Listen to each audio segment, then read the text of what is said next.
And it's time for another recess. Isn't that exciting? Did you hear the bell? No? Okay. Well, I might have been hallucinating it, but I've just been so excited for this recess that I've been hearing bells all day. So I hope that you're having a good day. And even if you're not, pop on in. We're just going to have a little chat because I wanted to talk a little bit more about the spirit of recess. It really is about more than just play, although that's a big part of it. And there's going to be a lot of play going on in recess, but there's a philosophy. There's more to it than that. First of all, just think about your fondest memories of recess. It is that sense of the freedom of free play, right? When you would get together with your friends or even by yourself, if you just maybe you felt like sitting under a shade tree and looking at a book or something. But it was basically it's basically a period of freedom. Because when you're in school, right, we've been conditioned basically to be living out of the left sides of our brains since we started going to school. Like that's how we've been conditioned. We've been trained to live from the left side of our brains. Now, kids, of course, have natural access to the right side of their brains, their imagination and creativity. By the time we're adults, we really have kind of closed off a lot of that natural imaginative capacity. We have set up base camp in the left side of our brains. We're living in a very kind of logical, reason-oriented, analysis-oriented, evaluation-oriented reality. Okay, now, fine. But, that's there, it has its place.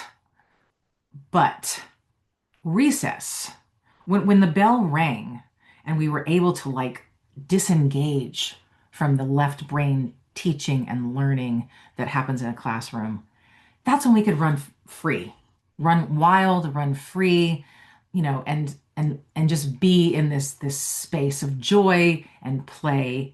And again, freedom is a word that comes up a lot when I think about this because it's about spaciousness. It's about inner spaciousness, the ability to decide what you want to do one moment to the next. And if recess, let's say, was a 30-minute time of day, well, you could do whatever you wanted, of course, within limits, but you could do whatever you wanted. If you wanted to like race your friends, if you wanted to sit under a shade tree and read, if you wanted to, just joke around with other people, you could do whatever you wanted to do at that time. It was freedom. And again, it was that sense of freedom that came after being sort of locked up in a classroom. Now, we all feel kind of locked up, right, nowadays in a lot of different ways. We have our jobs, which can be very demanding. We have responsibilities to children or older family members. We have, all sorts of other responsibilities. And then we just have the endless to-do list that's associated with all those things, right? So recess, which is really a state of mind, I would call it, is the ability to step out of all of those confining, constricting systems and constructs that we've been living in. And a lot of them are, again, responsibilities that we have, of course, but then a lot of them are actually mental constructs that we've been living under, like linear time. I'll talk about that in depth in another video, but the idea is, again, in the West especially, we have really been trained and conditioned to live life out of the left side of our brains. And so to release that for any period of time, there's this huge sense of freedom.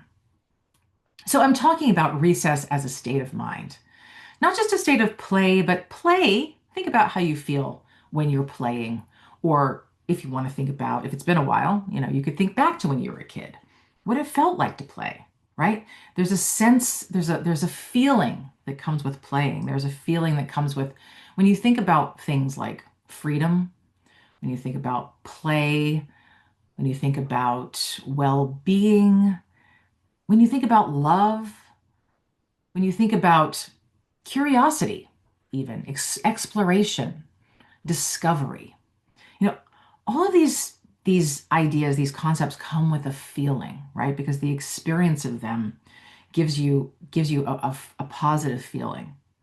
And so what I'm saying about recess is recess, this recess, right, is a doorway into ways to experience many different states of mind that are outside the sort of constricted, linear, logical states of mind that we spend a lot of our days in. Now, other cultures throughout history have seen the value of these other states of mind. I mean, you have some cultures that would practice trance in order to sort of leave behind the left brain logical state of mind. You have meditation in Zen Buddhism, mindfulness, or transcendental meditation. You have the arts.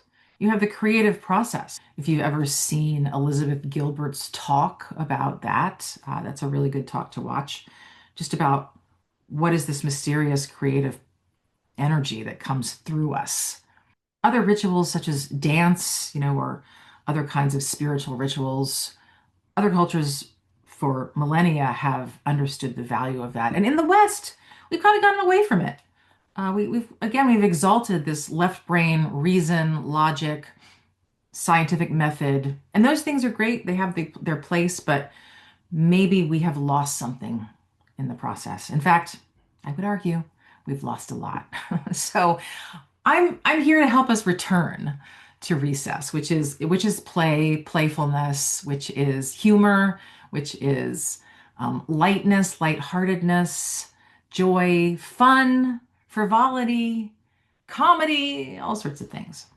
And we'll be exploring a lot of those things in this recess space because I think it's important for us to have moments during the day when we partake of them.